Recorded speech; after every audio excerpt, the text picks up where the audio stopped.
Hello అండి.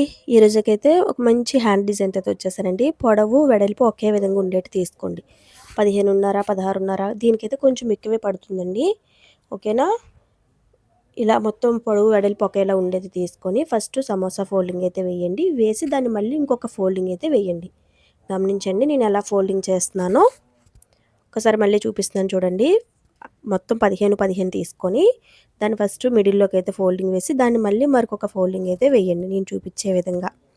Folding వేసిన తర్వాత మీరు స్లీవ్ యొక్క హైట్ ఎంత పెట్టాలనుకుంటున్నారో ఒక్కసారి చూసి మార్కింగ్ అయితే చేయండి.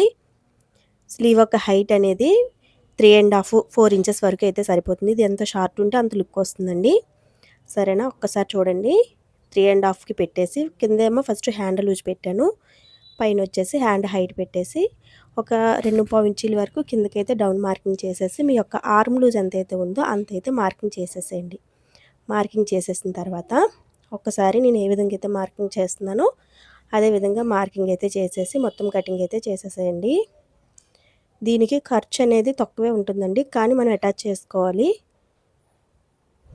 కట్స్ ఇచ్చేసేయండి లూజ్ దగ్గర అండ్ మిడిల్లో కూడా కటింగ్స్ ఇచ్చేసేయండి. ఇచ్చేసిన తర్వాత ఏ హ్యాండ్కి అది డివైడ్ చేసేసేయండి. నేను ఇప్పుడు డబుల్ హ్యాండ్ కట్ చేశాను. ఇదిగోండి చివర జాయింట్ కోసమని మనం ఇక్కడ ఆల్రెడీ వేస్టేజ్ ఉంది కదండి, ఆ వేస్టేజ్ని అక్కడ జాయింట్స్ అనేవి చేసేసేయండి. జాయింట్స్ కూడా డబల్ మీదే చెయ్యండి, సింగిల్ లేయర్ కాకుండా డబల్ లేయర్లోనే జాయింట్స్ అనేవి చెయ్యాలి. అంటే ఆల్రెడీ అది డబల్ స్లీవ్ వస్తుంది కదా, అందుకని జాయింట్ కూడా డబల్ ఫోల్డింగ్ మీద చేయాలి. ఏ హ్యాండ్కి అది డివైడ్ అయితే చేసేసేయండి. దీన్నే సమోసా హ్యాండ్స్ అని కూడా అంటారండి, ఈ హ్యాండ్స్నే. కానీ చాలా బాగుంటాయండి, ఒకసారి అయితే ట్రై చేయండి. అండ్ అదిగోండి డబల్ ఫోల్డింగ్ మీదే జాయింట్ అయితే చేసేసేయండి. జాయిన్ చేసేయండి మొత్తం 4 వైపులా కూడా. ఇలాంటి హ్యాండ్స్ నేను ఎప్పటికప్పుడే హ్యాండ్స్ అనే కాదండి, చాలా front neck designs, back neck designs చాలా ఎప్పటికప్పుడు అప్లోడ్ చేస్తున్నాను. ఇప్పుడు వరకు ఎవరైనా చూడకపోతే ఒకసారి చూసేసేయండి. అండ్ మిడిల్లోకి పెట్టేసి లో షేప్ అయితే తీసేసేయండి. 2 హ్యాండ్స్ కూడా ఒకేసారి లో షేప్ తీయండి. తీసేసి లో షేప్ తీసిన వైపు చిన్న కటింగ్ అయితే ఇవ్వండి. మనకి స్టిచ్చింగ్ చేసేటప్పుడు ఇబ్బంది లేకుండా ఉంటుందండి. ఎటువైపు లో షేప్ తీసామని అనేది మనకి క్లియర్గా తెలుస్తుంది.